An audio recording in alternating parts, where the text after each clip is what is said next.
putting the Cusco diff back in. See, I got the pin in like that.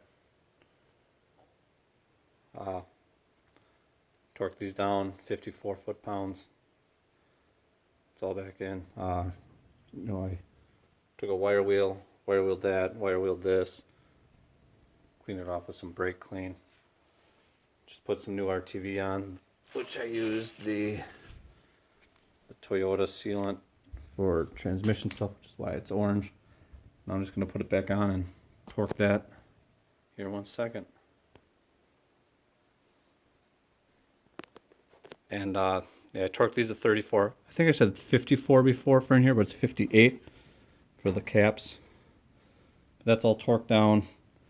Now I'm waiting on with the new axle stubs. I'm waiting for the dust shields. And once that gets in, I can pound the new stubs in and put this back in the car.